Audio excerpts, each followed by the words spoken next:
देखो चीनी के मूल्य में 20% की कमी आने पर, कितने परसेंट की कमी? 20% की, ठीक है ना। कमी आने से ग्राहक 180 रुपए में 3 केजी चीनी अधिक खरीद लेता है, ठीक है। कितनी खरीद लेता है? 3 केजी। तो चीनी का प्रारंभिक मूल्य और अंतिम मूल्य ज्ञात करें, ठीक है ना। तो यहाँ पे तुम्हें एक चीज देखनी है कि जो खर्च होता है, जो खर्च होता है वो किसके ऊपर डिपेंड होता है? मूल्य, और साथ में क्या होगी उसके? मात्रा। मात्रा मतलब होता है क्वांटिटी, क्वांटिटी होता है। और मूल्य क्या हो जाता है? प्राइस हो जाता है। और खर्च क्या हो जाता है? एक्सपेंडिचर, ठीक है।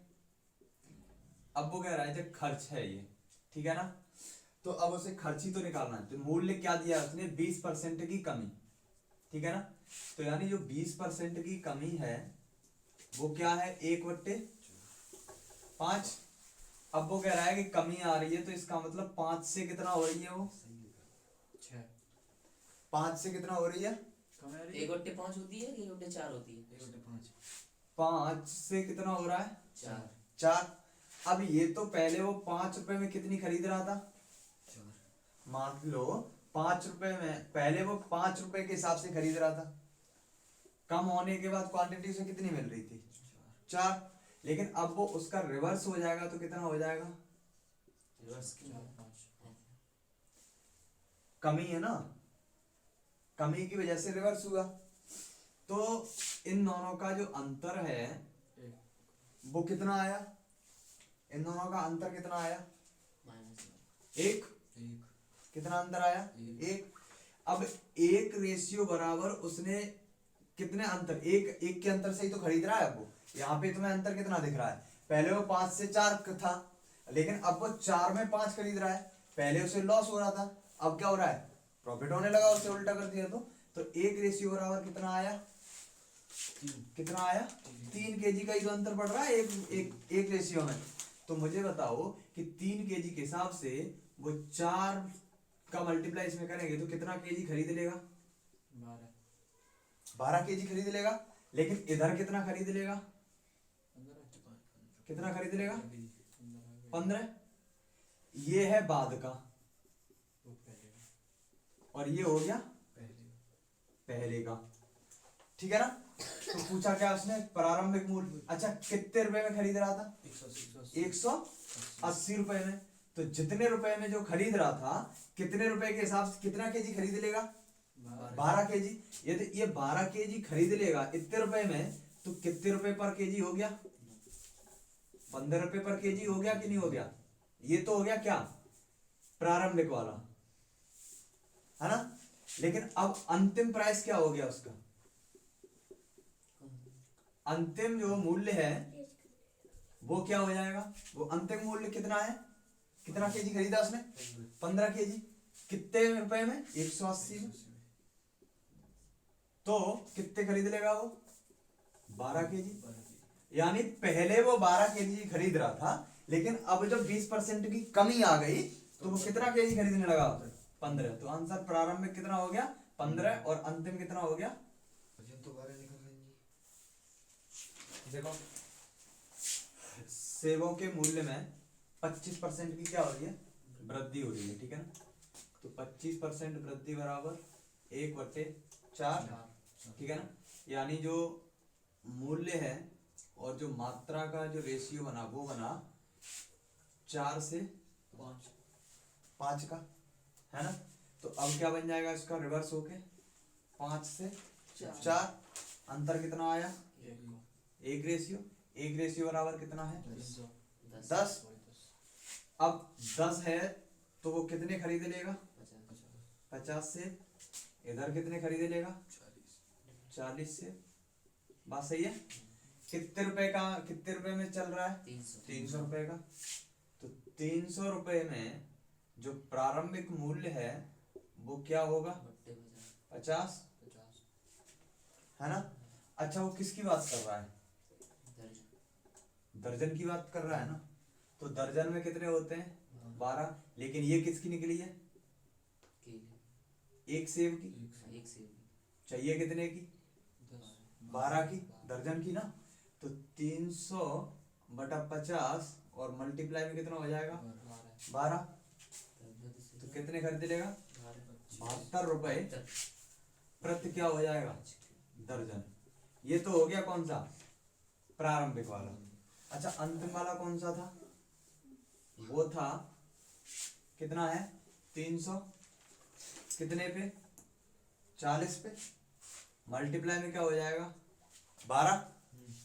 तो कितना हो जाएगा, कितना आ गया 90 रुपए प्रति दर्जन। ठीक है ना। इसमें पूछी सिर्फ प्रारंभ। यानी 14 सही 2/7% बराबर कितना हो गया 1/7 है ना। जो पहले प्राइस था क्वांटिटी वो थी 7 की 6, लेकिन अभी वो उल्ट रिवर्स होके कितनी होगी 6 से 7। अब 6 7 का रेशियो कितना हो गया 1 रेशियो।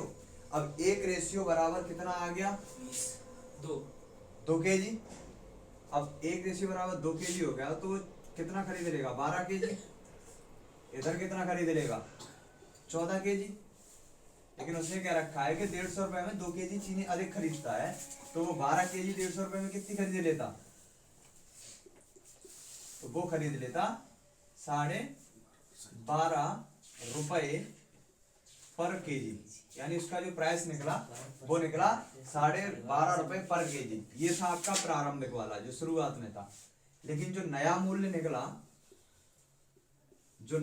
निकला वो निकला आपका 150 रुपए पर कितना खरीदेगा आप वो 14 केजी। तो जब वो 14 केजी खरीदेगा तो 10 रुपए और 70 पैसे पर केजी वो अब की बार खरीदने लगेगा। ठीक है ना, दैट्स इट।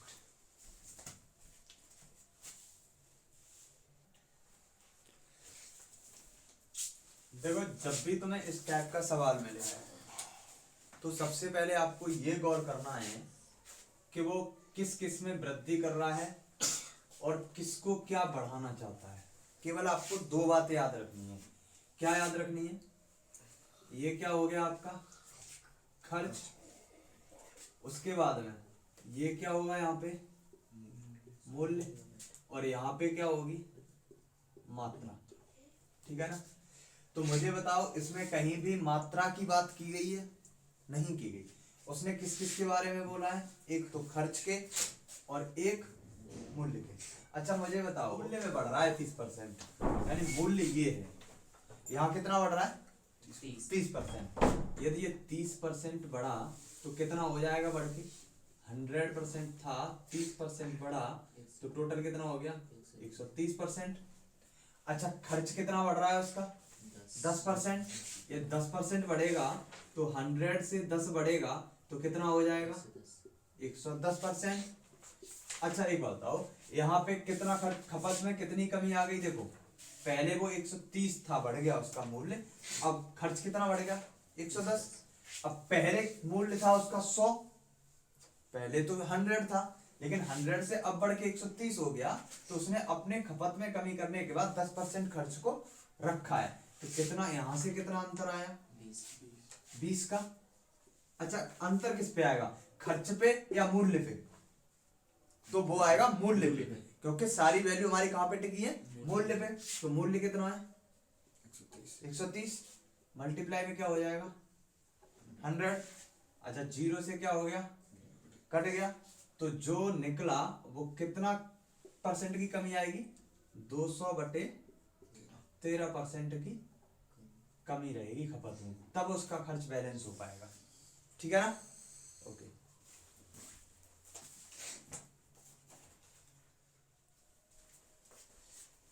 पहले आया खर्च, कीमत, फिर मात्रा।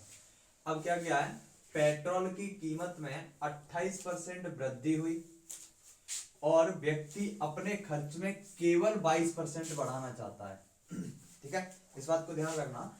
उसे अपनी खपत में लगभग कितने प्रतिशत कम करना है, लगभग में बताना है आपको।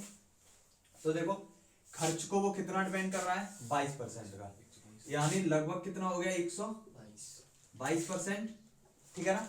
अच्छा कीमत में कितनी वृद्धि कर रहा है 28% की, 28% की करेगा तो कितना हो गया 128%, ठीक है ना। तो दोनों का अंतर कितना आया 6, अंतर कितना आया 6, लेकिन किस पर कीमत पर, तो कीमत पर हो गया तो कितना हो गया 128। अब मल्टीप्लाई में क्या कर देंगे 100। अब इसको काटा पीटी कर दो, तो काटा पीटी जब करेंगे तो इसका लगभग जो आंसर आएगा वो आएगा 4.7%। काटा पीटी कैसे करेंगे, देखो कैसे करते हैं कि 6 से काटो इसको, 4 से काट लो, 4 दिया 12 और 4 दूनी 8, इसको काट लो 25, ठीक है ना। 25 6 का कितना होता है 150 और डिवाइड बाई 32, तो लगभग ये कट जाएगा 4.79।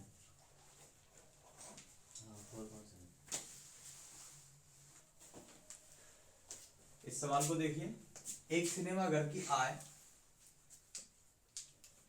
4,56,000 रुपए है, ठीक है ना। सिनेमा घर का मालिक टिकट के मूल्य में 20% की क्या कर देता है कमी कर देता है, और फिर भी उसकी कुल वार्षिक आय 10% बढ़ जाती है। तो एक बात का यहाँ ध्यान रखना, एक बात का आप यहाँ पे ध्यान रखना कि यहाँ पे तुम्हें इससे भ्रमित करेगा 4,56,000 से, और आपको आंसर पे ध्यान रखना है कि आपको निकालना क्या है। यदि ऑप्शन में तुम्हें रुपए दे दे तो आपको रुपए का इंक्लूड करना है। यदि ऑप्शन में आपको रुपए नहीं दिया गया और सीधा पूछ लिया कि परसेंट क्या है, तो इस रुपए की यहाँ पर कोई भी कीमत नहीं है, ये केवल तुम्हें एग्जामिनर भ्रमित करने के लिए डाल रहा है, ठीक है। तो देखो एक बात बताओ मुझे, किसी का जो आय का स्रोत है, किसी की जो आय है वो उसे कैसे मिलेगी, जो मूल्य होगा उसमें जितनी टिकट बेचेंगी, है ना। मूल्य मान लो मैंने 5 रुपए किसी टिकट का मूल्य रखा और टिकटें कितनी बेचती मैंने 10, तो उसकी आय कितनी बन गई 50 रुपए। यानी जो टिकट का मूल्य होगा और जितनी टिकटें वो बेच देगा उसका आय कितना हो जाएगा, उतना ही तो हो जाएगा। तो वहीं से उठ के आया, वहीं से क्या उठा कि ये देखिए, अब वहां से उठा कि मूल्य में कितने परसेंट की कमी की उसने 20%, तो 20% कमी करेंगे तो कितना हो जाएगा 80%, कितना हो जाएगा 80%। अब 80% के बाद में क्या हुआ कि वो उसकी कुल वार्षिक आय में कितनी बढ़ रही है 10%, 10% बढ़ रही है। तो जब 10% बढ़ी तो ये कितना हो जाएगा 110। अब ये 110 हो गया, अब 110% आय हो गई, कितनी बढ़ गई यहां से फिर भी 30, कितनी बढ़ी 30। अच्छा किस पे बढ़ी, मूल्य पे या आय पे, मूल्य पे, तो मूल्य पे बढ़ी तो कितना हो गया इंटू कितना हो जाएगा 100।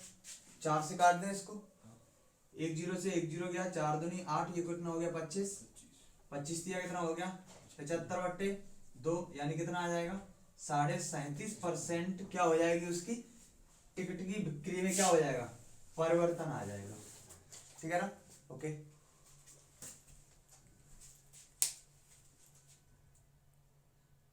देखो सही पहुंचे। इस सवाल में देखो, इस सवाल में क्या करना होता है, इस सवाल में कुछ भी नहीं है, जो उसने कह रखा है केवल हमें उसी के अकॉर्डिंग चलना है। क्या कह रखा है, एक छात्र ने 32% अंक प्राप्त किए और वह कितने नंबर से फेल हो गया 6 नंबर से। अच्छा आगे कह रहा है यदि उसने 36 अंक प्राप्त किए होते तो वो 2 अंक से क्या हो रहा है उत्तीर्ण हो रहा है। अच्छा मुझे एक बात बताओ कि उसने 32% अंक प्राप्त किए, ठीक है, तो वो कितने नंबर से फेल हो गया 6 नंबर से क्या हो गया फेल, हमने लगा दिया फेल का साइन, ठीक है ना। अच्छा एक बात बताओ, यदि उसने 36% अंक प्राप्त कर लिए होते तो वह कितने नंबर से पास होता 2 नंबर से। अच्छा मुझे बताओ कि ये दोनों क्या हो गए इतने कम थे उसके पास में, ये उसके एक्स्ट्रा आ गए। यहाँ पे जब हमने डिफरेंस देखा तो कितने परसेंट का डिफरेंस आया। अच्छा 4% का डिफरेंस आया वो इसी वजह से तो आया कि 6 नंबर से कम पड़े और इधर 2 नंबर उसके एक्स्ट्रा आ गए। इसका मतलब हम इनको दोनों को ऐड कर देंगे, ऐड करेंगे तो यहाँ कितना हो जाएगा, 8 हो जाएगा। अच्छा 8 हो गया तो 1% की वैल्यू कितनी आ गई, 2 आ गई। अच्छा उसके पास वाले अंक कितने हैं, यहाँ पे वो फेल हो रहा था 32 नंबर, 32% पे वो क्या हो रहा था, फेल हो रहा था। इसका मतलब उसे 32% जो अंक मिले वो कितने मिले थे, 64 नंबर मिले थे उसको, लेकिन वो फेल कितने नंबर से हो रहा था, 6 नंबर से। यदि वो 6 नंबर और ले आता तो क्या वो 70 नंबर पे पास नहीं हो जाता। तो इसका मतलब उत्तीर्ण अंक क्या है, 70 नंबर। उत्तीर्ण अंक क्या है उसका, 70 नंबर। ये तो हमने निकाला 32% से, लेकिन यदि हम 36% निकालना चाहें तो क्या करेंगे कि 36% उसने प्राप्त अंक किए, तो 36% अंक प्राप्त किए, इसका मतलब उसने टोटल अंक कितने प्राप्त किए, 72 नंबर। अब 72 नंबर किए, लेकिन वो उसने उससे 2 नंबर ज्यादा भी तो लिए, तो वो हमें क्या करना पड़ेगा, यहाँ पे माइनस करना पड़ेगा, तभी तो हमारा उत्तीर्ण अंक आएगा यहाँ पे। तो हमारा उत्तीर्ण अंक क्या हो गया, 70 नंबर। गॉट इट, समझ में आया हो तो वीडियो को लाइक जरूर करना। देखो ऐसे सवाल को कैसे करना होता है, ये देखो 5 विषय पर एक परीक्षा आयोजित की गई है, ठीक है ना, जहां प्रत्येक विषय के लिए अधिकतम अंक उसने कितना रखा है, 100 नंबर। यदि x 4 विषयों में क्रमशः ये वाले नंबर लेके आता है, वो कौन कौन से, 82, 97, 88 और 91 अंक प्राप्त कर लेता है। ये कितने सब्जेक्ट के हो गए, 1 2 3 4, ये 4 सब्जेक्ट हो गए। हमें उसने 5वें सब्जेक्ट का पूछ रखा है कि कितना अंक उसे मिलेगा।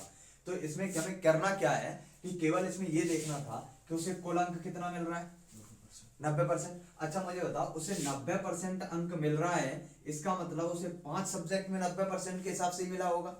एवरेज उसने 90% दे दिया, 5 सब्जेक्ट थे, इसका मतलब उसे टोटल अंक कितना मिल गया, 450 नंबर। लेकिन 450 नंबर उसे कितने सब्जेक्ट मिले, 5 में। लेकिन उसने हमें 4 का तो दे रखा है, लेकिन 1 का नहीं दिया है। यदि 1 का जो नहीं दिया है उसको निकालने की कोशिश कैसे करोगे कि 8 1 9 और 9 7 16, और 16 और 2 कितना हो जाएगा, 18, और 18 का 8 होगा, कैरी हो जाएगा 1 जमा 9 8 17, 17 और 9 26, 26 और 8 कितना होता है, 34, और 1 कितना हो जाएगा, 35।